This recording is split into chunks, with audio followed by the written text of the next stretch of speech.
Hello, everybody. Happy National Shift Workers Day. I'm very happy to be here to put on this quick webinar for you guys. This is my passion.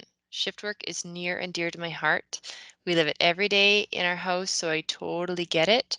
I know the toll it can take on the families who are left at home and on the person going out and working all hours of the day and night. So I'm very excited to do this webinar, and I hope that you find this information helpful and useful for you guys. Essential tip number 2, along with fueling your body really well from both a food and hydration perspective, you want to let your body rest. Man, you guys, this is probably the biggest thing that I work on with a lot of my clients is we talk a lot about sleep because it actually has an incredibly big impact on your body's ability to digest food and also what your metabolism looks like. So there's a couple definitions I want to review really quickly. The first one is sleep restriction. This means getting less than 6 hours of consecutive good quality sleep in a day or a night. Sleep debt. Sleep debt is the amount of sleep you would normally need to function well or where you feel your best at, minus the amount of sleep that you actually got. So for example, if you need 8 hours to feel your best, but you're actually only getting about 5 hours of sleep, you have a 3-hour sleep debt that has accumulated over that night. The third definition is sleep pressure. And sleep pressure is that feeling of just that fatigue and that tiredness that is so heavy. Your eyes get really heavy and it's hard to keep them open. That builds when you haven't gotten enough sleep. So the greater your sleep debt is, the greater that sleep pressure is. So if you have a lot of sleep debt over a set of shifts, you really do need to try and give yourself a catch-up day at the end of your set of shifts if possible. Using something like caffeine that only lessens the sleep pressure, it pushes it off, but it doesn't actually correct the sleep debt. So letting yourself catch up on sleep is really the only way to correct that. Speaking of caffeine, be really mindful about when we have it in your shift. It can stay in your system for up to 8 hours and affect your ability to fall asleep or to get a restful, uninterrupted sleep. So my recommendation, have a cup when you wake up and have another at the start of your shift if you wish, but really try and limit caffeine into the later part of your shifts and for sure not 8 hours before going to bed. Again, if we don't get that high quality sleep, that's when we're going to enter into sleep restriction. And like I said, it actually can have a really big impact on your metabolism. So your resting metabolic rate, and that's the resting metabolic rate is the number of calories you burn just at a rested state on a day-to-day basis. That can actually decrease by 8% with sleep restriction and interruption to your circadian rhythms that rise and set of the sun. So if you do nothing else, you don't change your food, you don't change your activity level, and you just get less sleep, that can actually result in an increase of about 12 pounds a year. That impact on your weight and that impact on your digestion system and your ability to clear sugars out of your bloodstream can actually increase your risk of getting diabetes by 5 times. That's huge. And this is something that can be totally preventable by just the lifestyle changes. So your sleep duration, your sleep quality are very important for weight loss, your health, and improving your body composition. So keep that in mind. If you do have trouble falling asleep or getting a good quality sleep, there's a lot of research around your sleep routine and your sleep environment when it comes to shift work, but just take a simple reflection on this. What do you do before going to sleep?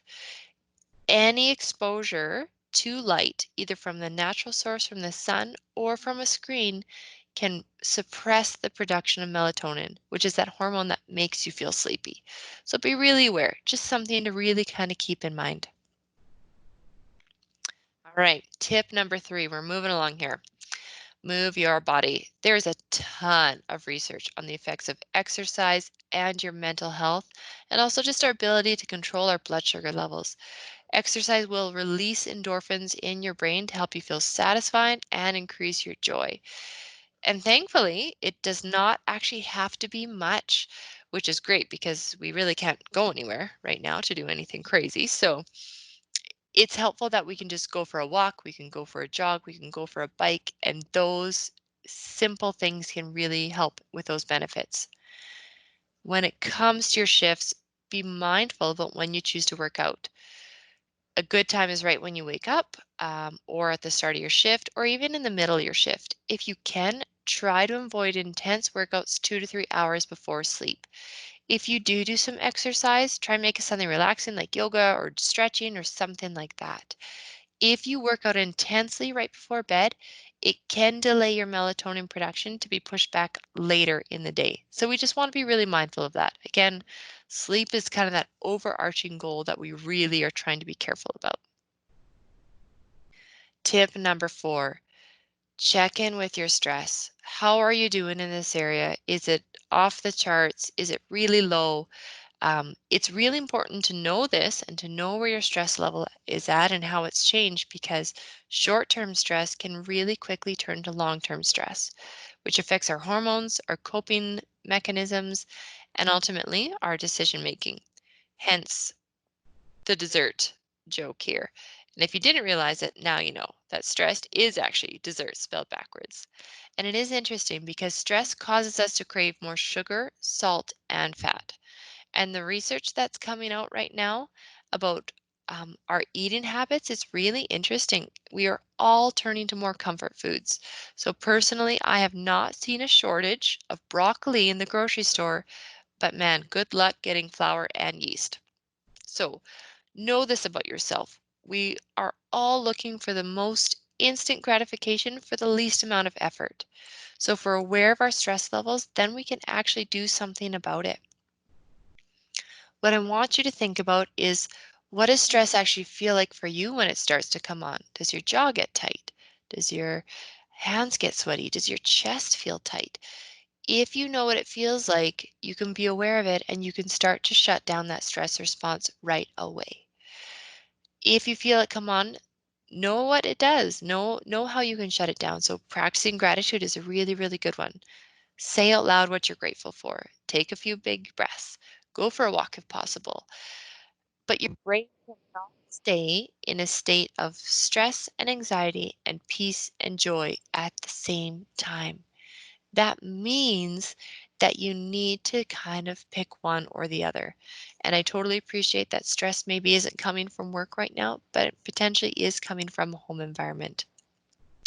Also know that exercise, self-care, and proper nutrition are all forms of stress management. So if you're doing some of those, awesome. You're already on your way.